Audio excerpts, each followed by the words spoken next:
दोस्तों आज दिनांक 23 जनवरी 2022 को जो यूपी टेट की परीक्षा हुई है उसमें 1 to 5 की जो परीक्षा होती है प्राथमिक स्तर की, उसमें से गणित के भाग का ये सॉल्यूशन है। और मैंने अपने भरसक प्रयास किया है कि इसमें कहीं गलती की संभावना ना हो। फिर भी अगर कोई त्रुटियां होती हैं तो उसके लिए क्षमा प्रार्थी हूँ।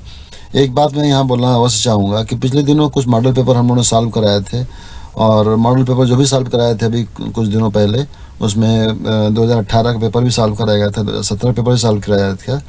ये जो पेपर सॉल्व कराए गए थे उसमें से काफ़ी क्वेश्चन आए हुए हैं दोस्तों, और बताया भी गया था आप लोगों को कि इसमें से क्वेश्चन आ सकते हैं, और देखिए ऐसा इत्तेफाकन हुआ भी। इसलिए जो भी बताया जाए पढ़ाया जाए उसको आप लोग गौर से ध्यान दिया करिए। और जिन लोगों ने पूरा समझा होगा पुराना जो पेपर है या वीडियो भी, उनका बहुत क्वेश्चन इसमें आया होगा, बहुत क्वेश्चन सही हुआ होगा। आइए देखते हैं दोस्तों। ये पहला क्वेश्चन है, लिखा हुआ है कि 10 की पावर 3x बराबर 125, तो 10 की पावर माइनस 2x का मान क्या होगा। तो इसमें 10 की पावर 3x में से 3 को अलग कर लेते हैं। तो 3 को जब अलग कर लेंगे तो दूसरे साइड में ले जाने पर ये पावर में 1/3 हो जाएगा, यानी पावर 3 को अगर दूसरे साइड में ले जाएंगे तो 1/3 पावर हो जाएगा। और इस तरह से 125 का घनमूल निकाला रह जाएगा, जो कि इक्वल टू 5 है। तो ये 10 पावर x का मान हो गया। और 10 पावर x अगर 5 निकल गया तो 10 पावर -2x में से -2 अलग कर लेते हैं। इसी तरह से -2 अलग करेंगे तो 10 पावर x पावर -2 हो जाएगा, और फिर 5 की पावर -2, और इस तरह से 1/5 की पावर 2 हो जाएगा, और वो हो जाएगा 1/25। इसका आंसर हो गया। अगला क्वेश्चन है दोस्तों, 16,075 को किसी संख्या भाग देने पर भागफल 167 आता है और शेषफल 43 आता है, तो भाजक क्या होगा। तो भाजक, भागफल, शेषफल और भाज्य के बीच में क्या संबंध होता है, ये संबंध हम लोग एक छोटे से एग्जाम्पल्स देख लेते हैं। देखिए, जैसे बीच में जो भाज्य होता है वो भाजक और भागफल गुणनफल प्लस शेषफल के योग के बराबर होता है। तो इसी तरह से 16,075 को अगर हम 167 से अगर 167 भागफल है और 43 इसका शेषफल है, तो शेषफल 43 अगर माइनस कर लेते हैं इसमें से, तो 167 से डिविजिबल हो जाएगा। तो इसमें से 43 को माइनस कर लेते हैं, और माइनस करने पर जो संख्या प्राप्त हो रही है, देखिए 5 में 3 गया 2, 7 में से 4 जाएगा 3, और इसका 16,032, और इसको फिर से हम लोग डिवाइड कर लेते हैं 167 से। डिवाइड जब कर लेंगे तो यहाँ पर जो है इसका आंसर सही रूप में प्राप्त हो जाएगा, जो कि 96 है। नेक्स्ट क्वेश्चन पे आते हैं दोस्तों। लिखा 50 से छोटे धन पूर्णांकों में अभाज्य संख्या कितनी है। ये तो बहुत ही बार प्रैक्टिस कराया गया है। 1 से 50 तक की गिनती में कुल 15 अभाज्य संख्याएं होती हैं, और 51 से 100 तक में कुल 10 अभाज्य संख्याएं होती हैं। इनको अगर देखना चाहते हैं तो इस तरह देख सकते हैं हम लोग। ये संख्याएं लिखी हुई हैं, कुल 15 अभाज्य संख्याएं हैं। तो इसमें ज़्यादा टाइम नहीं वेस्ट करना है। आते हैं नेक्स्ट क्वेश्चन पर। देखिए, अगला क्वेश्चन है कि दो संख्याओं में से बड़ी संख्या का 2 गुना छोटी संख्या के 5 गुने से 3 ज़्यादा है, तथा बड़ी संख्या के 4 गुने और छोटी संख्या के 3 गुने का योग 71 है। वे संख्याएं क्या होंगी। ये क्वेश्चन है दोस्तों। इस क्वेश्चन को विकल्प की मदद से हल करते हैं। देखिए, जैसे पहला विकल्प में 11 और 9 दिया है, तो अगर हम 11 को बड़ी संख्या मानते हुए इसको 2 से गुणा करते हैं तो 22 आएगा, और इसी तरह से 9 को 5 गुना करते हैं, 9 × 45 हो जाएगा। तो ऑलरेडी ये दोनों रिलेशन जैसा दिख रहा है कि 3 ज़्यादा होना चाहिए, 11 का 2 गुना नहीं है। फिर सेकेंड वाले पे आते हैं 43। इसी तरह 43 का अगर हम 2 गुना करें और 8 का 5 गुना करें तो 8 का 5 गुना जो है वो 40 ही होता है, और 43 2 गुना बहुत ज़्यादा हो जाएगा, तो 3 ही ज़्यादा तो नहीं होगा ये। इसी तरह से और 17 का करते हैं, तो 17 का अगर हम 2 गुना करें 34 होगा, और 1 का अगर 5 गुना करें 5 ही होगा, ये भी नहीं सही है। और 14 का अगर हम 2 गुना करते हैं 28 होगा, और 5 का 2 गुना करते हैं तो 5 का 5 गुना करते हैं 25 होगा। और इस तरह से 25 से 28 के बीच में 3 का अंतर, यानी 3 ज़्यादा। ये हमारा ऑप्शन जो है काफ़ी सही लग रहा है। अभी एक सेंटेंस के आधार पर सही हुआ है ये। सेकेंड सेंटेंस नंबर 2 जो कहता है उसके आधार पर भी सही करना है। तो हम फिर 14 को 4 से गुणा करते हैं 56 हो जाएगा, और इसी तरह से फिर 5 से गुणा करते हैं 3 से, तो ये 15 हो जाएगा, और दोनों का टोटल अगर 71 आता है तो फिर हमारा ये सेकेंड वाला सेंटेंस भी सही हो जाएगा, और इस आधार पर हमारा ये ऑप्शन सही हो गया। नेक्स्ट क्वेश्चन पे आते हैं दोस्तों। लिखा हुआ है कि एक वर्ग का क्षेत्रफल जिसकी एक भुजा 8 सेंटीमीटर है उस आयत के क्षेत्रफल के बराबर है जिसकी लंबाई 16 सेंटीमीटर है। आयत की चौड़ाई ज्ञात करें। बहुत आसान क्वेश्चन है। वर्ग का क्षेत्रफल भुजा का स्क्वायर 8 गुणे 8 64 हो जाएगा, और आयत का जो क्षेत्रफल होता है लंबाई गुणे चौड़ाई होता है, तो 16 है लंबाई, चौड़ाई मानना है तो 64 में ही 16 और x का गुणनफल, x यानी चौड़ाई गुणनफल एडजस्ट करना है, तो 16 गुणे x बराबर 64, x का मान हो जाएगा 64 बटे 16 बराबर 4 सेंटीमीटर। सेकंड वाला ऑप्शन सही है इसका। क्वेश्चन नंबर 96 पे आते हैं दोस्तों। क्वेश्चन नंबर 96 पे आते हैं। लिखा हुआ 14 बटे 33, 42 बटे 55, 21 बटे 22 का महत्तम समापवर्तक क्या होगा। तो देखिए, महत्तम समापवर्तक निकालने के लिए जो भिन्न होता है उसमें अगर महत्तम निकालना है तो अंश का महत्तम बटे हर का लघुत्तम होता है। तो अंश का महत्तम यानी 14, 42, 21 का महत्तम निकालेंगे, और 33, 55 और 22 का यहाँ पर एलसीएम निकालेंगे। तो 14, 42 और 21 ये तो एक ही संख्या से कट जा रहा है, जो कि 7 से कट जा रहा है पूरा। और यहाँ पर 33, 55 और 22 का फिर हमें एलसीएम निकालना होगा।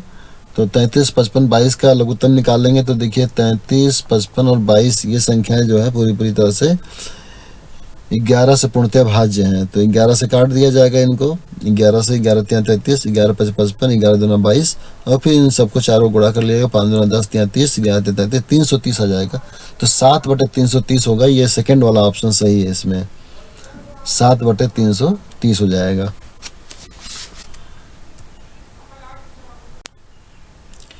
नेक्स्ट क्वेश्चन पे आते हैं दोस्तों। 7 + 2√10 का वर्गमूल ज्ञात करना है। तो ये एक अपरिमेय संख्या है। इसका वर्गमूल ज्ञात करने के लिए 7 का ऐसा खंड करते हैं प्लस में कि जिसका गुणनफल 10 के बराबर हो। तो 7 को अगर तोड़े, देखिए 5 2 7 होता है और 5 दूना 10 भी होता है। अगर ये दो नंबर आप पा जाते हैं जिनका गुणनफल 10 और जिनका योगफल 7 है, तो सीधे सीधे आपका आंसर आ जाता है, जो कि चौथा नंबर है। यहाँ पर 2 और 5 का योग 7 और 2 और 5 का गुणनफल 10 होगा, जो कि हमारा सही उत्तर है। क्वेश्चन नंबर 98 पर आते हैं। लिखा हुआ है एक वर्ग और एक समबाहु त्रिभुज की एक भुजा उभयनिष्ठ है। यदि त्रिभुज की एक भुजा 4/3 सेंटीमीटर हो तो इस आकृति का परिमाप क्या होगा। ये क्वेश्चन लिखा हुआ है।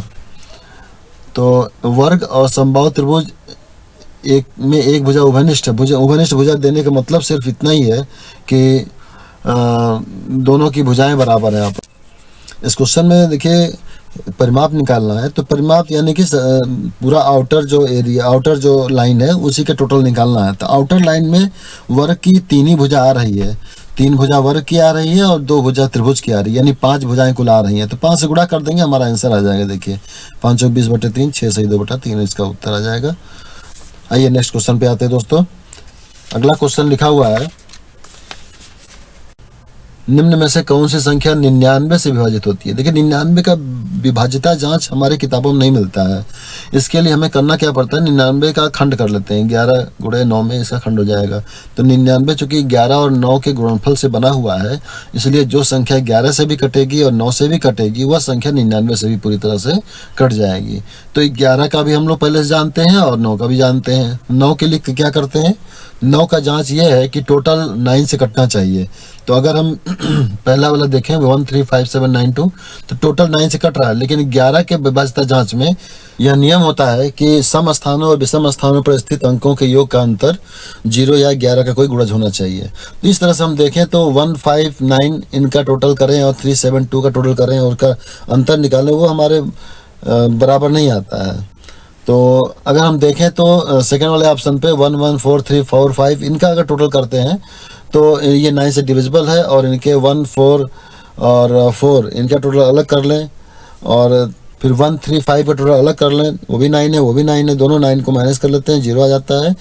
और इस प्रकार से ये संख्या कह सकते हैं कि 11 से विभाज्य है और 9 से विभाज्य है, इसलिए 99 से विभाज्य होगी। नेक्स्ट क्वेश्चन है दोस्तों, लिखा हुआ है कि पाई क्या है। तो पाई एक अपरिमेय संख्या है, बहुत बार बताया गया है। 22/7 परिमेय होता है, लेकिन पाई जो है वो तो अपरिमेय संख्या ही है। लिखा हुआ है यदि किसी वस्तु का क्रय मूल्य उसके विक्रय मूल्य का 3/2 हो तो लाभ या हानि प्रतिशत क्या होगा। तो वस्तु का जो क्रय मूल्य यानी सीपी जो है वो एसपी का 3/2 है। तो सीपी = एसपी का 3/2। इस प्रकार सीपी बटे एसपी बराबर जो हो जाएगा वो 3/2 हो जाएगा। इनके बीच का अंतर एक है, अंतर जो है वही हानि और लाभ होता है। तो हम देख रहे हैं कि सीपी ज़्यादा एसपी कम, इसलिए हानि होगा। वो जो हानि है वो 1 है, वो 1 हानि हो रहा 3 पर, तो 100 पर हानि हो जाएगा 33/3%। और इस तरह से हमारा ये उत्तर हो जाएगा कि पहला वाला 33.3% की हानि। अगला क्वेश्चन दोस्तों सिंपल डिवीजन है, तो डिवाइड कर लेते हैं 12 से और देखते हैं कितना शेषफल आ रहा है। तो देखिए डिवाइड को थोड़ा सा स्पीड में दिखाया गया है और शेषफल आया है यहाँ का 4। अगले क्वेश्चन में इकाई का अंक ज्ञात करना है। तो इकाई का अंक ज्ञात करने के लिए सिंपल 8 का 6 से गुणा करेंगे, 8 से 48 8 आया, फिर 8 का 9 से गुणा करेंगे 72 आया 2, और फिर 2 का जब गुणा कर लेंगे तो 2 से तो आंसर आएगा 4। तो इस तरह से ये उत्तर 4 हो जाएगा। नेक्स्ट क्वेश्चन में दिया हुआ है कुछ आंकड़े हैं, उनका माध्य दिया हुआ 4/5 4.5, उनका माध्यक क्या होगा, माध्यक मतलब कि माध्यिका क्या होगा। तो 4.5 जो माध्य दिया है इनकी मदद से x का मान ज्ञात करना होगा। तो देखिए क्या होगा कि इन सब संख्याओं को जोड़ लेते हैं, जोड़ करके इनकी गिनती 1 2 3 4 5 6 7 8 9 10 से डिवाइड कर देंगे तो ये मीन निकलता है। मीन का मतलब माध्य निकलता है, और इन्हीं को जब सॉल्व करेंगे तो x का मान आएगा। फिर x का मान निकाल करके और सीरीज में पुट कर लेंगे, और इन्हें हम असेंडिंग या डिसेंडिंग ऑर्डर में कन्वर्ट कर लेते हैं। यहाँ पर हमने इसको असेंडिंग ऑर्डर में बढ़ते क्रम में कन्वर्ट कर लिया है। और उसके बाद देखते हैं कि मध्य में कौन संख्या पड़ रही थी। यहाँ मध्य में दो संख्याएं पड़ रही हैं, 4 और 5, और मध्य में अगर 2 संख्याएं पड़े तो उनको जोड़ के आधा कर लेते हैं, और अगर सिंगल संख्या पड़ी हो तो वही संख्या ही माध्यिका होती है। तो 4 और 5 बिल्कुल बीचों बीच में पड़ रही है, 4 5 का आधा 9, 9 का आधा 4.5 हो गया। ये हमारा उत्तर हो जाएगा। अगले क्वेश्चन में है कि सांख्यिकी में विचरण का विश्लेषण नामक विधि का मुख्य श्रेय किसको जाता है। तो ये जाता है आर.ए. फिशर को। अगले क्वेश्चन पे आते हैं दोस्तों। अगले क्वेश्चन में ABC के मध्य बिंदु क्रमशः DEF है, और ज्ञात कीजिए कि निम्नलिखित में कौन सा कथन सत्य है। तो ये भी बताया जा चुका पहले ही। अगर मध्य बिंदु है तो ये 4 बराबर त्रिभुजों में डिवाइड करता है, और यहाँ पर ऑप्शन नंबर 3 सही होगा। नेक्स्ट क्वेश्चन में दिया हुआ है कि समांतर माध्य, ज्यामितीय माध्य और ऋणात्मक माध्य में क्या संबंध होता है। तो हम ये बता दें कि यहाँ समांतर माध्य जो है सबसे बड़ा होता है, और उससे छोटा गुणोत्तर माध्य होता है यानी ज्यामितीय माध्य होता है, और सबसे छोटा जो है वो ऋणात्मक माध्य होता है। यानी कि A जो है वो G से बड़ा होगा, G जो है S से बड़ा होगा। इस तरह से ऑप्शन नंबर 4 इसका सही होगा। किसी किसी केस में ये बराबर हो सकता है, तो ये ऑप्शन नंबर 4 इसका करेक्ट आंसर है। नेक्स्ट क्वेश्चन पे आते हैं। लिखा हुआ यदि 2 संख्याओं का अंतर और गुणनफल क्रमशः 5 और 36 है, उनके व्युत्क्रमों का अंतर क्या होगा। ये क्वेश्चन कई बार बताया जा चुका है दोस्तों। इसमें 2 संख्याएं ले लेंगे A और B, और उनका जो अंतर है A - B बराबर 5 हो जाएगा। उनका गुणनफल यानी A × B बराबर 36 हो जाएगा, और उनके व्युत्क्रम यानी A/A अगर उनको हम डिवाइड कर दें तो व्युत्क्रम खुद ही आ जाएंगे, A/AB और -B/AB, और उनको सॉल्व कर लेंगे तो A/A 1/A और 1/B का अंतर आ जाएगा 5/36। तो बहुत ही इंपॉर्टेंट क्वेश्चन है, बहुत आसान क्वेश्चन है, ये बहुत बार पूछा जा चुका है दोस्तों। जो ये हो गया है ऑप्शन नंबर 2 सही है इसका। Question number 109। 20वीं सदी के स्वशिक्षित भारतीय गणितीय प्रतिभावान कौन थे। तो इसका उत्तर हो जाएगा श्रीनिवास रामानुजन जी इसके करेक्ट उत्तर हैं। उन्होंने काफ़ी शिक्षा खुद से प्राप्त किया है। क्वेश्चन नंबर 110 पर आते हैं। इसमें लिखा हुआ किसी कमरे की चारों दीवारों छतपथ 660 वर्ग मीटर है, लंबाई चौड़ाई की 2 गुनी है। यदि कमरे की ऊंचाई 11 मीटर हो तो छत का क्षेत्रफल क्या होगा। ये क्वेश्चन दिया हुआ है। तो कमरे की चारों दीवारों क्षेत्रफल होता है 2L-B × H बराबर 660, यानी लंबाई धन चौड़ाई गुणे ऊंचाई का 2 गुना कर देंगे 660 के बराबर होगा। और यहाँ पर लंबाई दिया हुआ है वो जो कि चौड़ाई का 2 गुना है, तो L = 2 भी रख देंगे, और इस तरह सॉल्व कर लेंगे। जब तो सॉल्व करके इसको सॉल्व करके निकाल लेंगे, उत्तर आ जाएगा B बराबर 10। छत का क्षेत्रफल हो जाएगा लंबाई गुणे चौड़ाई, यानी कि लंबाई जो है वो 2B है, और गुणे B यानी 2 × 10 × 10 यानी कि 200 वर्ग मीटर आ जाएगा इसका आंसर। क्वेश्चन नंबर 111 बहुत ही आसान क्वेश्चन है। A/3 B/4 C/7, ये जो बटे में है वही इसका अनुपात है। 3 4 7 इसमें पुट कर देंगे, 3 धन 4 धन 7/7 14/7 बराबर 2 उत्तर हो जाएगा इसका। तो ये इसका सही उत्तर हो गया। अगले क्वेश्चन में दिया हुआ है दोस्तों 5 जनवरी 1991 को शनिवार था, तो 3 मार्च 1992 कौन सा दिन होगा, तो 5 जनवरी 1991 को अगर शनिवार था तो 5 जनवरी 1992 को इसी डेट में अगर देखें तो एक दिन और आगे बढ़ जाता है, जो कि रविवार हो जाएगा। और लीप ईयर होता था 2 दिन आगे बढ़ जाता है, तो संडे हो गया। हम लोग जनवरी में आ चुके हैं 92 में, अब जनवरी से मार्च तक का देखना है। तो जनवरी में कुल 31 दिन होता है, 31 में से 5 दिन निकल चुका है, तो 31 माइनस 5 हो जाएगा 26। 26 को अगर हम लोग 7 से डिवाइड करें तो 7 से 21, 5 बचेगा शेष यहाँ पर। इसी तरह से फरवरी देखें, फरवरी यहाँ पर लीप ईयर का फरवरी 29 दिनों की होगी, 29 को हम यहाँ पर 7 से डिवाइड कर दें तो 7 को 28, 1 दिन शेष बचेगा। और मार्च में 3 ही दिन है तो 3 दिन शेष बचेगा। इस तरह से ये 3 और 5 और 1 तीनों को जोड़ लेते हैं तो 5 3 8 1 9 दिन हो जाता है। फिर उनको 7 से डिवाइड कर देते हैं तो शेषफल आ जाएगा यहाँ पर 2। और ये 2 हम संडे में ऐड कर देंगे। तो संडे में जब हम 2 ऐड करते हैं ना तो मंडे ट्यूसडे, यानी ट्यूसडे हमारा उत्तर हो जाएगा। ट्यूसडे उत्तर का मतलब इसका सही उत्तर होगा मंगलवार। ये किसी बच्चे ने इसमें गलत उत्तर लगाया है रविवार, जबकि उत्तर यहाँ पर मंगलवार होना चाहिए। अगला क्वेश्चन है दोस्तों, लिखा हुआ है 1/3 की पावर -3, 1/4 की पावर -2 और 1/4 की पावर -3। इनको अलग अलग सेपरेट सॉल्व कर लीजिए। 1/3 की अलग अलग सॉल्व कर लेते हैं। 1/3 की पावर -3, फिर माइनस पावर को जैसे उलट जाएगा जाकर के 3 पावर 3 27 हो जाएगा। इसी तरह से सारे जो हैं पावर के निगेटिव होने की वजह से उलट जाएंगे और उलट जा करके फिर उनको सॉल्व कर लिया जाता है। 27, 16, 24, 64 इसका जो सोल्यूशन आ गया। फिर इनको हम वैल्यू पुट कर देते हैं। 27 में से 16 डिवाइडेड बाई 64 बराबर हो जाएगा 11/64, इसका उत्तर हो गया। नेक्स्ट क्वेश्चन पे आते हैं दोस्तों। अगले क्वेश्चन में लिखा हुआ है त्रिभुज रचना करने के लिए संभव भुजाएं। तो इसमें एक नियम चलता है कि किसी भी त्रिभुज में किन्हीं 2 भुजाओं का योग हमेशा तीसरी भुजा से बड़ा होगा। तो यानी अगर एक त्रिभुज हम मान लें ABC, तो A और B का टोटल हमेशा C से बड़ा होगा। इसी तरह B और C का टोटल हमेशा A से बड़ा होगा। इस तरह से यानी तीनों भुजाओं का योग, तीनों भुजाओं में से 2-2 भुजा का टोटल लेकर के हम चेक कर सकते हैं कि तीसरी भुजा से बड़ा हो रहा है कि नहीं हो रहा है। तो पहले वाले में ऑप्शन में देखें तो उसमें देखिए 3.5 और 5.3 मिल करके 8.8 हो रहे हैं, जो कि 9.2 छोटा है। दूसरे वाले ऑप्शन में 3 3 6 बराबर हो जा रहा है, जो कि नहीं होना चाहिए। तीसरे वाले ऑप्शन में देखिए इसमें 6.3 और 6 4 10 5 4 9, ये तो हमारा सही आंसर लग रहा हो जाएगा। और इसमें तो मिलीमीटर में ऑप्शन दिया है तो काफ़ी छोटा ये है। और इसमें इसका इस तरह से कुल मिला करके ऑप्शन नंबर 3 ही हमारा सही ऑप्शन होगा। नेक्स्ट क्वेश्चन में 3 संख्याएं दी गई हैं, √3, cube root of 4, 4th root of 5। इनको आरोही क्रम में व्यवस्थित करना है। तो सबसे पहले यहाँ पर जो इंडेक्स नंबर है इनका हम एलसीएम ले लेते हैं, यानी 2 3 4 का एलसीएम। 2 कहाँ से आया, जो 3 के करड़ी में लगा हुआ है वो 2 ही है, उनका एलसीएम ले लेते हैं। और सबके जो इंडेक्स नंबर हैं उसको 12 पर सेट कर देते हैं। और फिर इंडेक्स नंबर से 12 को डिवाइड करने पे जो शेषफल आता है, जो भागफल आता है, उसको हम घात में लगा देते हैं। तो यहाँ पर सबका इंडेक्स 12 हो जाने के बाद घात चूँकि बदल चुका है, इंडेक्स से 12 को भाग देने पे जो घात आता है वो घात को सेट कर लेते हैं। 3 की पावर 6 को सॉल्व कर लेंगे, इसी तरह से 4 की पावर 4 को सॉल्व कर लेंगे, इसी तरह से 5 की पावर 3 को सॉल्व कर लेंगे। इन तीनों को हल करने के बाद देखिए उत्तर आ जाएगा 729, 256, 125। और इन्हीं के आधार पर हमें इसमें छोटे और बड़े का कंपैरिजन यानी तुलना कर लेना होता है। तो सबसे छोटी संख्या 125 दिख रही है, इसलिए 5 का चौथा मूल्य यानी 4th रूट ऑफ 5 सबसे छोटा संख्या है। और इसी तरह से 256, इसके बाद 4 का थर्ड रूट यानी क्यूब रूट हो जाएगा। और इस तरह से लास्ट में 729 हो जाएगा, यानी आरोही क्रम में लगाया जाए तो 729 लास्ट में यानी √3 लास्ट में होगा। चौथा उत्तर इसका सही होगा।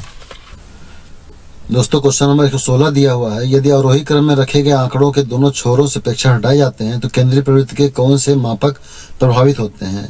तो इसके लिए देखिए आरोही क्रम में अगर कोई कुछ नंबर लिखे हुए, मान लीजिए 15 लिखा हुआ है, 13 लिखा है, 10 लिखा है, 8 लिखा है, 6 लिख लिया, ये नंबर हमने लिख लिया।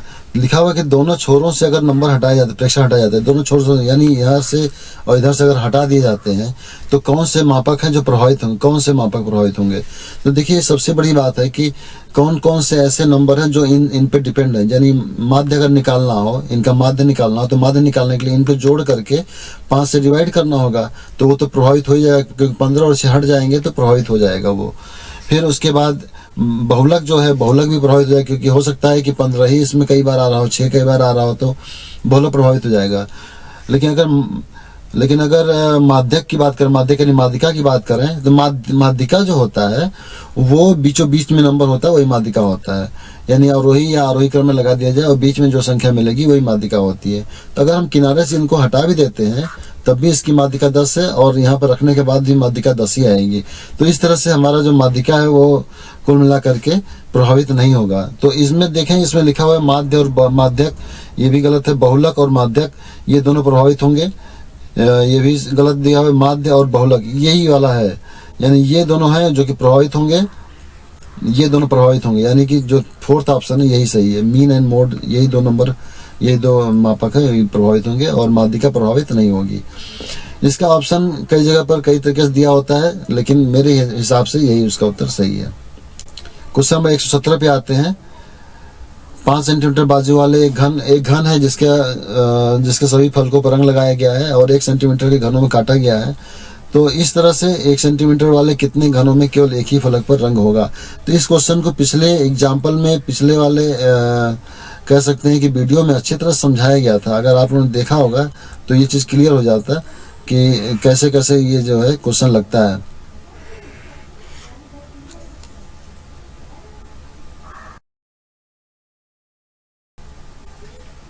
अब इस तरह से बनाया गया है। देखिए, इस तरह से 5-5 इसके पार्ट्स बनाए गए हैं, और इनको देखिए, जैसे ये वाला बीच का पार्ट है, ये वाला पार्ट, यही वाले पार्ट जो है एक फलक रंगीन वाले होंगे, यानी एक फलक रंगीन पार्ट ये होगा।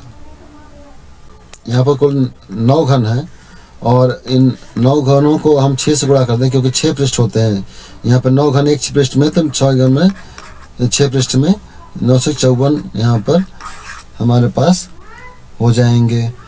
और इनका एक फार्मूला भी है। फार्मूला देखिए क्या है, 6n-2 का होल स्क्वायर, ये भी फार्मूला इस लग सकता है क्वेश्चन। n-2 यानी n का मतलब हो गया 5 - 2 का होल स्क्वायर, 5 में से 2 जाएगा 3 का होल स्क्वायर, 3 का 9 6 54 हो गया।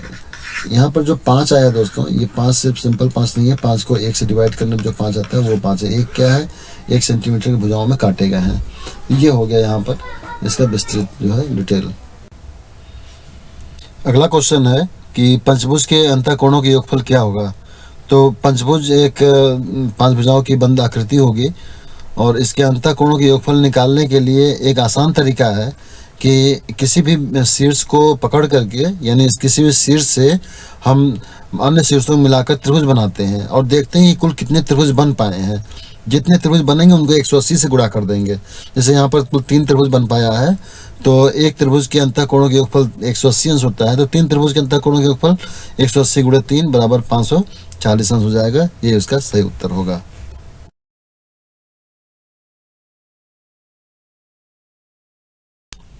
नेक्स्ट क्वेश्चन है दोस्तों, लिखा हुआ है कि एक खंबे का 4/7 भाग कीचड़ में धंसा हुआ है और धंसे हुए भाग का 1/3 भाग खींचा गया है। अब जो भाग खींच लिया गया उसके अलावा जो बचा हुआ भाग है वो 8 मीटर है, यानी वो अभी भी कीचड़ के अंदर है। तो खंबे की पूरी लंबाई क्या होगी। तो अगर हम मान लें कि ये पूरी खंबे की लंबाई x मीटर है, तो x मीटर पूरा खंबा हो गया और उसका 4/7 हिस्सा कीचड़ में धंसा हुआ था, और 4/7 का 1/3 भाग जो होगा वो कीचड़ से बाहर निकल चुका है, और जो 1/3 भाग बाहर है तो फिर 2/3 भाग ये कीचड़ के अंदर अभी भी है, यानी 4/7 का 2/3 हिस्सा अभी भी कीचड़ के अंदर है, यानी 4/7 का 2/3 ये बराबर हो जाएगा 8 के। तो इसको लेकर सॉल्व कर सकते हैं। अभी देखिए बहुत सिंपल सा कैलकुलेशन है, 4/7 4 4 दूनी 8 कट जाएगा, 7 21 इसका उत्तर आ जाएगा। तो इस तरह से पूरे खंबे की लंबाई 1। नेक्स्ट क्वेश्चन है दोस्तों, ए और बी मिलकर किसी काम को 12 दिन में करते हैं, बी और सी मिलकर उसी काम को 15 दिन में करते हैं, और सी और ए मिलकर उसी काम को 20 दिन में करते हैं। तो ए अकेला उस काम को कितने दिन में पूरा कर लेगा। अब ये आखिरी क्वेश्चन है दोस्तों, इसको हम लोग 2 विधि से लगाते हैं, थोड़ा विस्तार से लगाते हैं। तो a + b अगर देखा जाए तो 1 दिन का काम अगर निकालें a + b का, तो वो 1/12 होगा। इसी तरह b + c का 1 दिन का काम 1/15 होगा, c + a का 1 दिन का काम 1/20 हो जाएगा।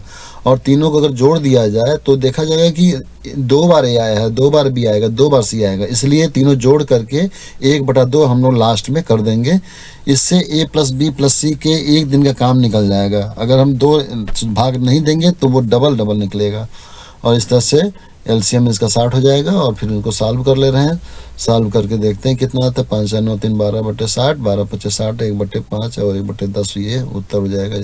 उत्तर क्या होगा? a + b + c का एक दिन का काम हो जाएगा 1/10। b + c इसमें से 1/15 है, जिसको हम माइनस कर लेते हैं। तो a बराबर हो जाएगा 1/10 - 1/15, और 1/10 में से 1/15 घटाएंगे तो 1/30 आ जाएगा। तो ए उस कार्य को 30 दिनों में पूरा कर लेगा। ये इसका एक विधि हो गया।